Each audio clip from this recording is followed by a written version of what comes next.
Yo, yo, yo, welcome back to the Anomalies of History, Part 4. Now, this next section we titled Men Are From Venus and Women Are From Mars. And what I'm going to look into is how these ancient tribes seem to have a connection to the stars. And what we've laid out previously is all these mythological ancient kings and queens that all seem to have come from planets like Venus and Jupiter and Saturn. There's a link somehow. So it's my theory that maybe an alien species came to Earth and they had some kind of problem with mating with a species that they could regenerate their own population. Now, this is where we get into the topic of androgyny, which is what I mentioned at the end of part 3. When we looked at the statue of Venus, there is these androgynous features where we can't really tell if it's a male or a female. And we're going to get into Akhenaton later, and we'll see that there are evidence in Egyptian statues that also show these androgynous features. So it's my belief that it's possible that a species came down and they were trying to genetically modify us to become a human slave race, which we discussed in previous parts. But let me present to you the next chapter. We're going to get into astrology a little bit and mention one of my friends who's a very famous author. So first of all, what does androgyny mean? The term androgyny has its roots in classical mythology and literature. And androgyny comes from the Greek word andros, meaning man, and gene, meaning woman. Very interesting, because we're also going to mention a lot of famous people that have the name Gene, Gene, which is often tied somehow to genetics. So an androgynous person is therefore one who has both masculine and feminine characteristics. And androgyny refers to sex role, flexibility, and adaptability. Now, I was in Egypt 2003. Not only did I meet Hakim, but on my last day in the Mina house in Egypt, I was just hanging out around the pool and I was on my way to Luxor by plane. So while I was around the pool with my niece, I just looked over to the other side of the pool and I noticed a familiar face. And it was the one and only author of the Orion Mystery, Mr. Robert Bauval. And he was the reason that I actually went to Egypt. And he's also the reason I have a tattoo on my arm here, which is the Duat in hieroglyphs, which I will explain to you towards the end of the presentation, how that all comes into play. So the main inspiration for me to start all of this was Graham Hancock. That was the first book, the Fingerprints of the Gods. But the second book that I read that got me down this rabbit hole was Robert Bauval's book, and I got to meet him while I was in Egypt. And I told him my story about meeting Hakim. And at the time, Hakim was just a legend. And Robert had heard many stories about him, but never actually met him. So he was thrilled to find out that I'd been to his house. And we sat down around the pool for 3 hours. And we've since stayed in touch for over 20 years. So I want to give a shout out to Robert if you're watching. Thanks for the inspiration and thanks for all your hard work. So, of course, it was his incredible book, The Orion Mystery, that got me very much interested into this connection with the pyramids or ancient temples to stars. I mean, what did it all represent? Now, I do want to point out, since the time that I read this, my philosophies, my theories have changed so much because of all the new data that's come out, and there's lots of new people. I want to give another shout out to Jeffrey Drum, Chris Dunn, Ahmed Adley. All these people have really opened up my mind to all different kinds of things. As we've got new technology, we've got LiDAR.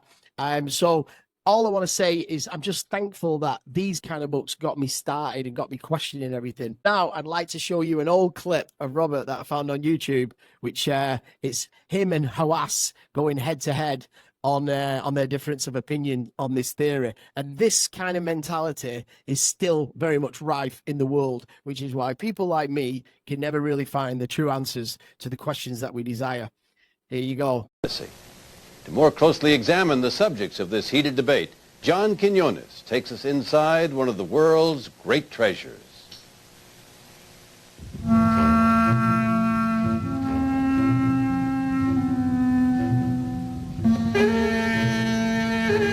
You're looking at the greatest monuments ever built in history, of that size, of that precision, of that quality.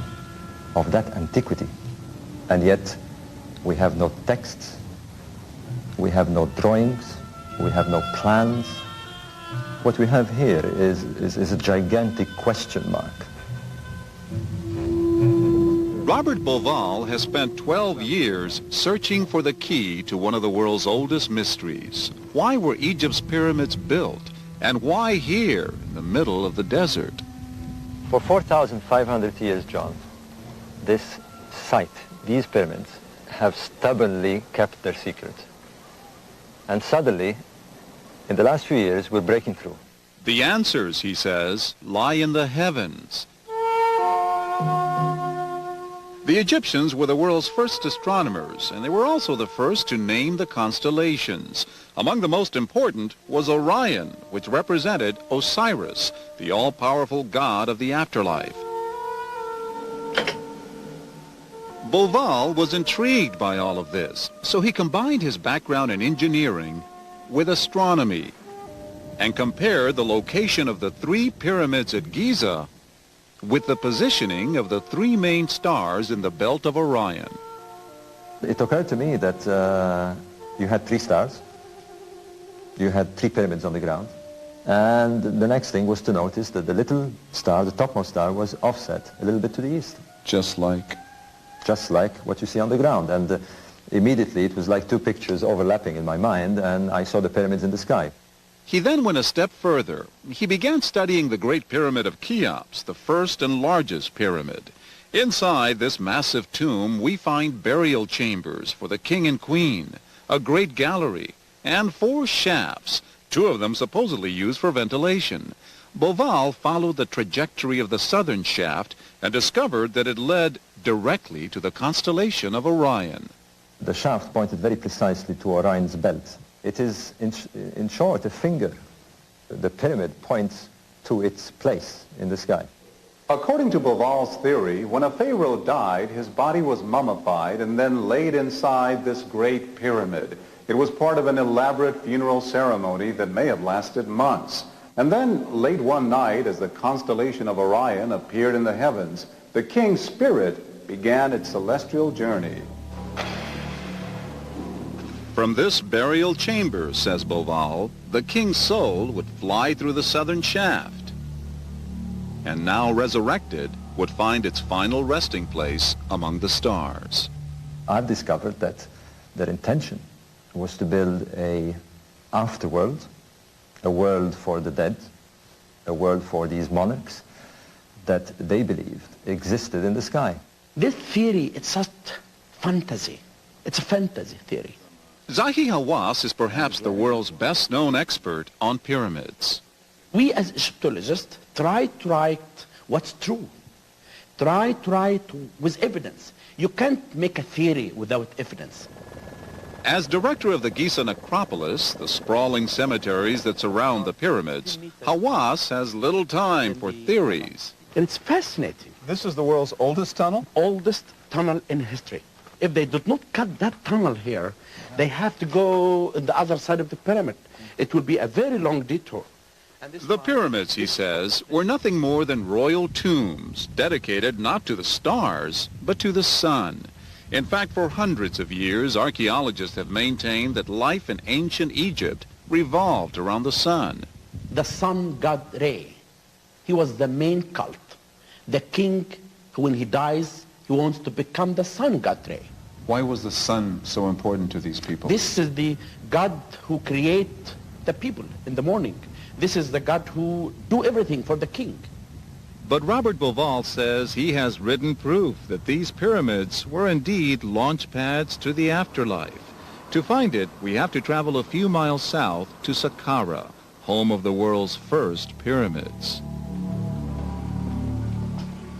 Beneath these sands lies the key to Bauval's theory.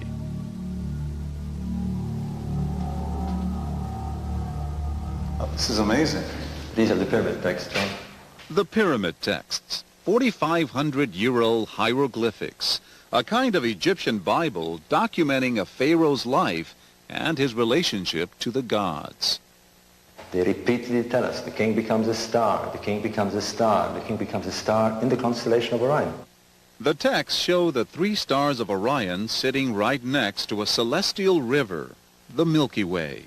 As they gazed upon the night sky, the people of the Old Kingdom noticed that every year when Orion appeared, the majestic Nile River would overflow and flood the central valleys of Egypt. It still does today. A kind of natural irrigation that turns the desert into one of the most fertile lands in the world. The whole magic of Egypt was linked to that magical river on the ground. They saw it in the sky. They saw in Egypt in the sky. It's beautiful. It's a beautiful kind of an explanation to amuse me as a layman who's sitting at home drinking beer and watching the TV. But it will never give me any solid evidence to reconstruct the history. No evidence, he says, because the pyramid texts were written during an entirely different dynasty, almost 100 years after the pyramids of Giza were built. You cannot use the pyramid texts who are written long time after Dynasty 4 pyramids to reconstruct the function of the pyramid. As for the pyramid's location, archaeological research shows they were built here because this is where the Egyptians found enough limestone for the monuments.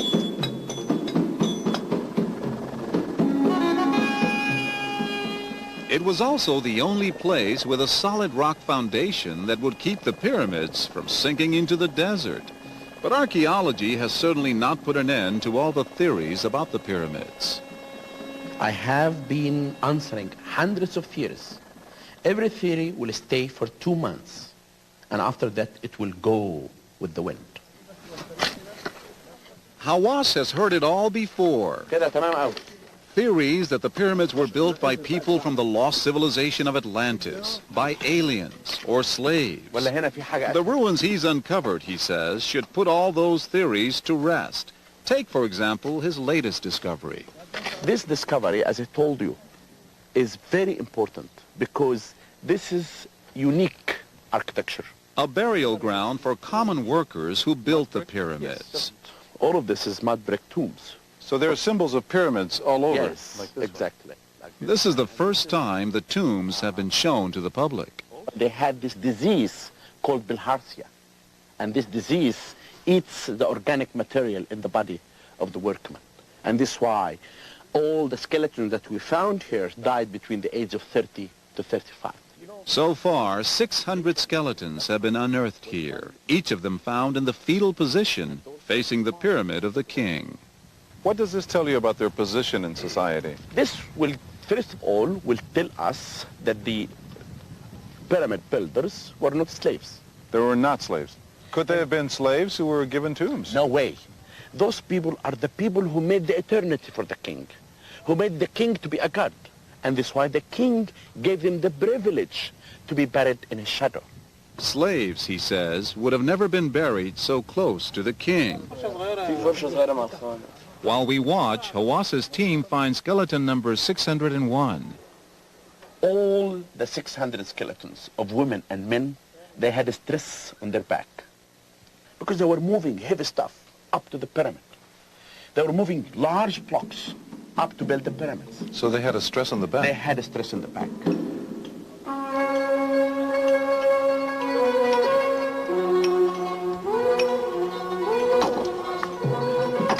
It's believed the workers spent 20 years building just one of these pyramids. Hawas says it wasn't so much a religious experience, but rather a massive civic project designed to build a great society. Well, I think it is ridiculous. I mean, it's grafting a modern vision of economics and social culture on people who didn't think like that at all. If you were guaranteed life after that for hard work, and you really believed it was possible, you'd do it. Otherwise, you wouldn't do this. No matter how backbreaking. No matter how backbreaking. You're paying for eternity. You're paying for a ticket to eternity.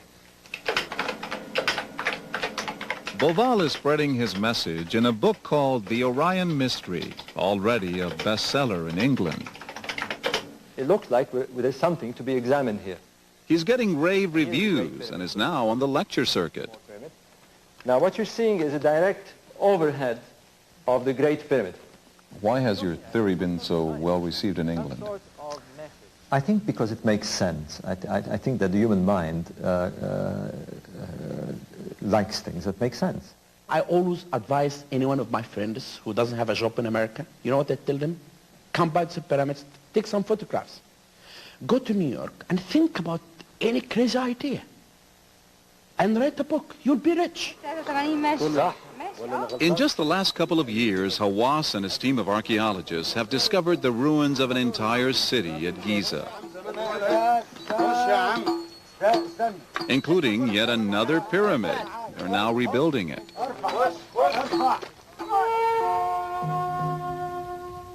Archaeologists say despite centuries of excavation, only 30% of what lies beneath these sands has been uncovered. There is so much more to learn. Did the Egyptians know something about an afterlife that we have yet to discover? Could the pyramids be the passageway to heaven? Dr. Hawas, you have to admit, the position of the pyramids is just like the position of the stars of Orion. It's an imagination. It's fantasy. The man is not basing his theory on any archaeological or philological evidence at all.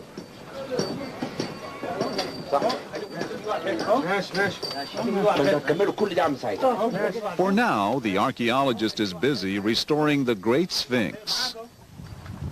And the engineer, he's writing another book, this time claiming the Sphinx is 8,000 years older than most archaeologists believe.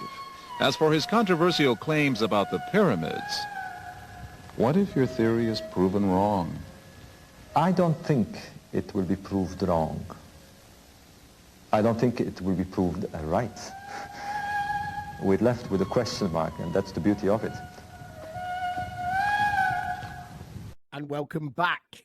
Now, it was also in Orion Mystery that I stumbled across the Dogan tribe, and they're a very interesting tribe. Somehow they had the knowledge of ancient star systems, the Milky Way, and also this Sirius star, which you can't see with the naked eye. So I would also like to show you a clip that gives you a little bit more detail about the mysteries of the Dogan tribe.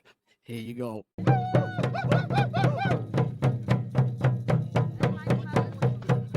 In West Africa, south of the river Niger bend, lives a tribe of special people, the Dogon. On the central plateau of the country Mali, they built their villages in the valley of Bandiagara. They refused to convert to Islam, and therefore they settled themselves along defensible cliffs. In case of danger, they could shelter in one of the many hidden caves in the rocks. Their houses are made of mud. Due to the dry and hot climate, the mud is hard as stone.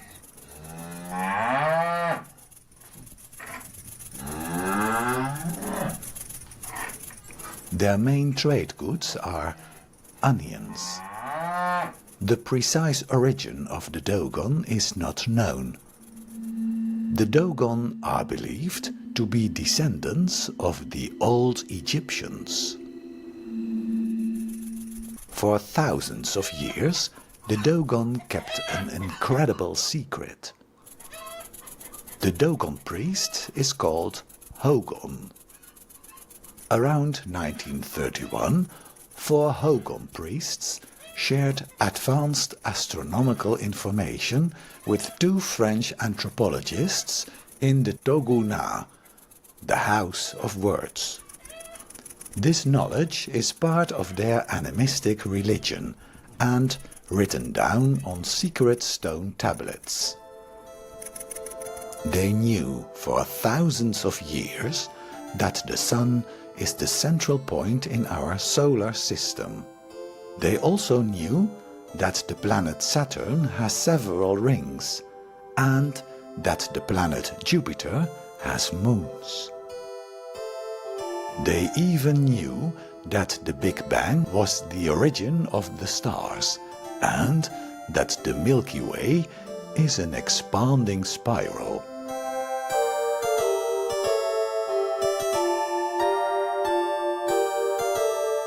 Sirius is the most bright star in the sky, located in the constellation of the Big Dog, and lies 8.6 light-years away from us. The Dogon call Sirius Tolo. Far behind Sirius, at a distance of 1500 light-years, lies the constellation of Orion. The Dogon use a special calendar. This calendar is based on the movement of the companion star of the bright star Sirius. They call this star Tolo. In 1970, scientists discovered that these Dogon stories were true. The companion star of Sirius is invisible for the human eye. The Dogon knew that Tolo is very small and heavy. So heavy that no one can ever lift the smallest piece of it. It consists of different types of metal. In 50 years, Tolo cycles elliptically around Sirius. Tolo revolves around its axis in 1 earthly year. With huge telescopes, we recently discovered that Tolo is a white dwarf, and we call it Sirius B.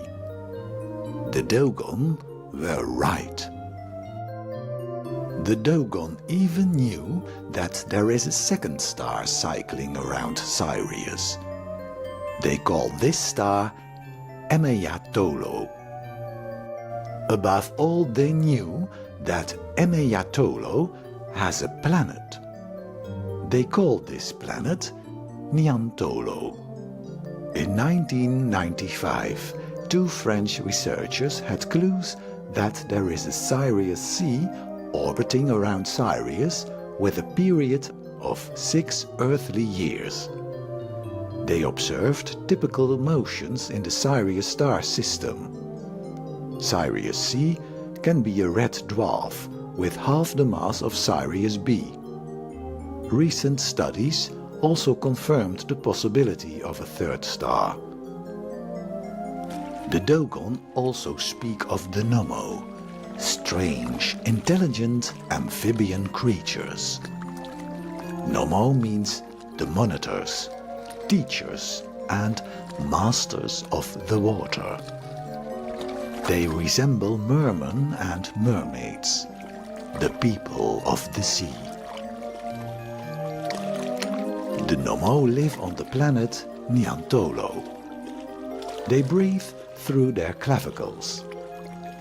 These creatures also occur in the myths of the Middle East, and they are called Oannes.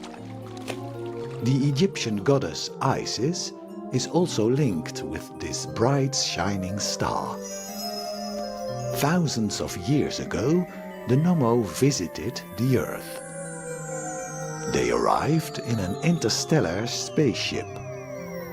The Dogon called this the new star. With a smaller spaceship, the Ark, the Nommo landed on the Earth.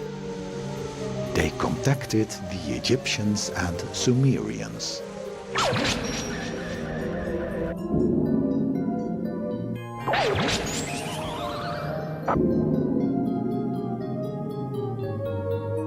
When the Ark landed, it caused an enormous cloud of dust and produced lots of noise. By altering human genetics, they influenced our intelligence and health. This happened around 3,400 years before Christ. When the Nommo left, they became the 10th moon of the planet Saturn. This moon, Phobe, consists mainly of ice, Later, the Dogon people migrated to the Bandiagara Valley in the country which is now named Mali. According to the Dogon, the Nommo shall return to the earth with the new star. The new star will remain invisible, but when the ark approaches the earth, this spaceship will be visible. Out of the ark will come 10 rays of light.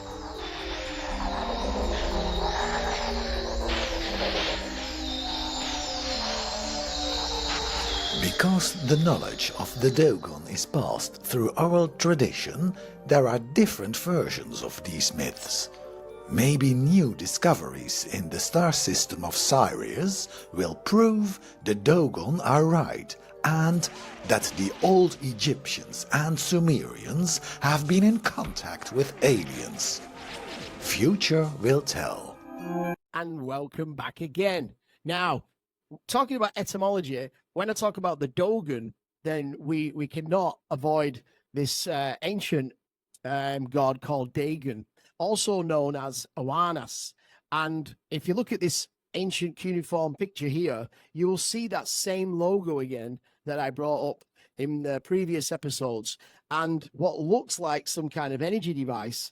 And yet again, these people looking amphibious, we got to point out, they look human in an amphibious suit. Maybe are they half amphibious? Are they half human? Are they genetically modified? And they're also got those little bags again, those mysterious little bags. And there's all kinds of different theories, but we'll see these bags. There's Marduk again, and he's missing the pine cone, which we brought up in previous episodes. And yeah, he's got the watch. He seems quite modern, you know. If you look at these artifacts from around the world, you'll notice similar features. This is one from the Olmec monument in Tabasco, which shows a man holding the handbag in his hand. Look at him, and he also looks like an astronaut in some kind of flying ship. And then we've got the Pillar 43 from Gobekli Tepi in Turkey, which again, if you look at the top of that stela, you'll see 3 giant handbag carvings. So somehow these are all linked together, these ancient tribes. And what I believe those bags are could be like seeding, you know, throwing seeds, or seeding society, or beginning civilization. I think that's what it represents. Now, Oannes again is in Mesopotamian mythology was an amphibious being who taught mankind wisdom. And he was described by Babylonian priests. He was described by a Babylonian priest, Berosus. He had the form of a fish, but with the head of a man. Under his fish's head and under his fish's tail, the feet of a man. Very interesting. Why would they do that? And here is a little important reference about alternative origins that I just took from a recent book that I read from Billy Carson and Matt LaCroix, which is called The Epic of Humanity. I'd like to just read a few chapters out of here just to give you some context about the origins. So here we go. So the contents of Tablet 6 of the Enuma Elish provide further evidence to show that humanity was created in service of the Anunnaki gods. Notice how it mentions that the Anunnaki were divided in upper and lower groups. This can be equated to higher and lower densities of our reality. That's why the esoteric phrase, as above, so below, is so important to understand when considering their roles in our reality. And of course, as above, so below is a very Masonic symbol. As the Nag Hammadi states in the chapter Hypostasis of the Archons, these beings eventually took on the title of rulers of reality. Here, so who exactly are these rulers of our reality?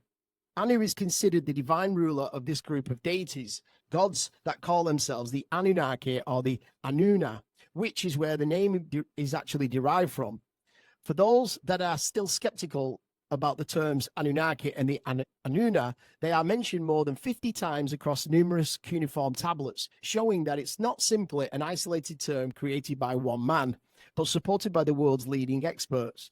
Most of the division that developed within the Anunnaki over the level of conscious awareness allowed in humanity revolves around Anu's 2 sons, known as Enki, or Ea, and Enlil, who were each given dual ownership over our realm. According to the text, Enki is credited with the design of Homo sapiens to function as a type of physical laborer here, but ends up falling in love with his creation due to its perfection. Enki's half-brother Enlil becomes increasingly angry and threatened by humanity's creative gifts and vows to trap them in an endless cycle of chaos and illusion in the third-dimensional physical world. That's why the secret book of John states that he is a jealous god and throws Adam, Adapa, into the lowest part of the whole material realm. The reason Enlil did this is because he was given the task by Anu to be the ruler of the physical world and all of mankind. His name provides evidence for that. Breaking down the name Enlil, the letters En are masculine for Lord, while Lil means air. So when you connect them together, Enlil's full name means Lord of the Air. These distinctions of title are very important to distinguish as they help to explain how the events of history unfolded the way that they did. Meanwhile, Enlil's half-brother Enki, also known as Ea, was tricked into ruling in the underworld, where he was put in charge of balance, knowledge, and even the reincarnation cycles in mankind. That's how he eventually became associated with Osiris in the underworld, known as the Duat, which is what I have on my arm. All right. And Ptah in the mortal realm of man. Each of these was a specific role to play in our reality, hence the Gnostic phrase, rulers of reality. So Enki's name breaks down to mean Lord of the Earth or fresh waters, since Ki was the ancient name for Earth. Enki has been known by many names throughout history, including Ir, Enkig, Nimdimud, Oannes, and Ninsinku. Similar to Ningishazida, which is Thoth, Enki has also played many important incarnation roles here as well. Some of the most famous of these incarnations can be seen through the Greek god of Prometheus, the Atlantean king known as Poseidon, the Egyptian god Ptah, and the undergod god known as Osiris. There are numerous texts and cuneiform tablets that explain how these divisions and specific roles were determined, such as the legend of Etana and Atrahasis. But perhaps the one that is the most famous of all is the Egyptian story of Osiris, Set, also known as Seth, and Horus. The earliest mention of the Osiris myth came from what are known as the pyramid text, which are an ancient set of hieroglyphs that were found on the subterranean walls of the pyramids of Tepi, Oannes, and several of the other pyramids around the Saqqara region of Egypt, which you've just seen in the video with Robert Bauval. These writings were broken up in segments known as the utterances, which each tell the story of what occurred during that time period. Now, before the name Egypt ever existed, it was known as the land of Kem, or Kemet, which I also previously explained. During that time, Enki assumed the role as a powerful pharaoh known as Ptah before his brother Set, also known as Enlil, betrayed him and killed him, thus forcing Enki to eternally rule in the underworld and take on the role of Osiris. Afterward, Horus, the son of Osiris and Isis, overthrew Set to take back control of Egypt and rule as its pharaoh. This allowed Horus to rise up to become a god like his parents. Now, the story clearly shows the significance of the land of Egypt represented to the Anunnaki. The reason Egypt was so important to them was due to its specific location on the planet known as Geodesy, with a focus on energy lines and the 30th parallel of the Earth, which is why the pyramids were built there in the first place. The primary purpose of the pyramids of Egypt was not to be tombs, but act as a type of conduit to balance or harness the electromagnetic energy of the Earth, connecting to a massive set of subterranean chambers below that deal with rejuvenation, death, and rebirth cycles here. That's why there was such a focus on the underworld, also called the Duat, in both Egypt and Mesopotamia, since eternal life and regeneration were the ultimate goals of many of these beings and rulers. We're talking about reincarnation. However, the technology utilized or means by which these massive pyramids and structures were created is in many ways still a mystery to us today. I would refer you now to Land of Kem, Jeffrey Drum. He just knocks it out of the park if you want to know how all these things piece together. Now, a little bit more about this from this book is very interesting, is the eagle versus the serpent. Each of these powerful Anunna beings and the demigods beneath them took on certain symbols to represent both their mentalities and the specific roles they took in our reality. Due to the division that developed over time within the Anunna regarding how humanity should be ruled, empires throughout history became influenced by one side or another and displayed the associated symbol of that god, on their flags and crests. It's by no means a coincidence that Enlil and his son Ninurta took on the symbol of the eagle, since the eagle is the highest flying bird of all and ruler of the air. This symbolizes total awareness and domination over our realm, and represents the conquering, warlike nature that came to define them. And one cannot help but wonder if this is the reason that so much of human history became focused on war, empire building, and the conquering of other nations. After all, cuneiform tablets and Gnostic writings state that Enlil was specifically assigned to rule over mankind, and due to jealousy and hatred towards humanity, threatened to keep us in a constant state of chaos and division. Some would argue that the continuous conflicts seen throughout history of mankind are the result of nothing more than our primitive urges, while others, like myself, quote Matthew LaCroix, believe it was more to do with preying on those urges and exploiting them. Remember, if a human being is kept in a state of fear, division, and hate, they will always remain in their red root chakra, which represents their lowest state of conscious awareness and vibrational energy.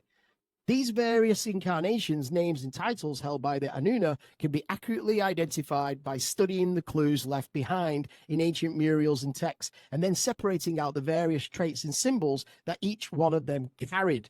Quickly, you will notice certain similarities and traits that are consistently shared by these beings in nearly every ancient culture. A good example of this can be found with the Greek god of Zeus, known as Enlil in Sumer, where he's frequently portrayed in statues and murals with an eagle perched near or even on him. This type of objective reasoning can also be used to identify the specific influences they each had here in the past by studying the symbolism found in flags and crests all around the world. Notice that many of the war-conquering nations of history proudly displayed the eagle on their flags and crests, including the Roman, the Spanish, the Nazi, and Soviet empires.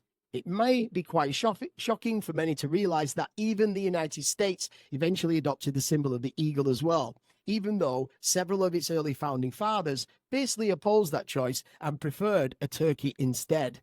So in order to better understand the specific roles and incarnations that Enki and Enlil assumed throughout history, I've included a god table below. I would like to strongly point out that evidence exists showing that Enki and Enlil played roles in other cultures as well, such as Hindu and Asian gods. But I didn't include them in the chart because this research is still ongoing. So as you can see from the table there, in Sumeria, Enki was Enki and Enlil, Akhenaton, Ea and Enlil. In Persia, Ahura Mazda or Angra Mainyu. In Greek, Prometheus and Zeus. Roman, Neptune or Jupiter. Nordic was Loki or Thor. Slavic, Vels or Perun. And Egyptian was Ptah, Osiris, Set, and Seth. Very interesting. Awesome. So going back to Marduk, as you can see here, Marduk was the son of Enki as well. He was also the patron god of Babylon, and he's associated with the planet Jupiter. So later, as we get through this presentation, we'll get more into this Jupiter and Saturn worship, which is still going on till this very day. So we mentioned Marduk before. The son of Oannes was said to be Baal. Baal was the supreme god of Canaan and Phoenicia. And we're going to get into the Phoenicians a little bit more. And as you can see from this picture, the kids were sacrificed to Baal or Bel, all right, whose name is also Moloch. You've seen these bull horns around. There's a statue of a bull outside the Wall Street, Rothschilds, a building. It's pretty much everywhere. All right. But I'm going to finish this with a really sneaky little connection, right? We're talking about religion and we're talking about Baal. So here we go. Christian Bale. Okay. And this is where we're going to get a connection to Tesla, who was played by David Bowie in The Prestige, which is all about magic, and also by Nolan, who's one of the greatest directors of all time. So just keep everything in mind because it's all going to fit together nicely. All right. I'll see you guys in part 5. I hope you're enjoying the show so far. I'm loving it. And as I always say, having it large. I'll see you later.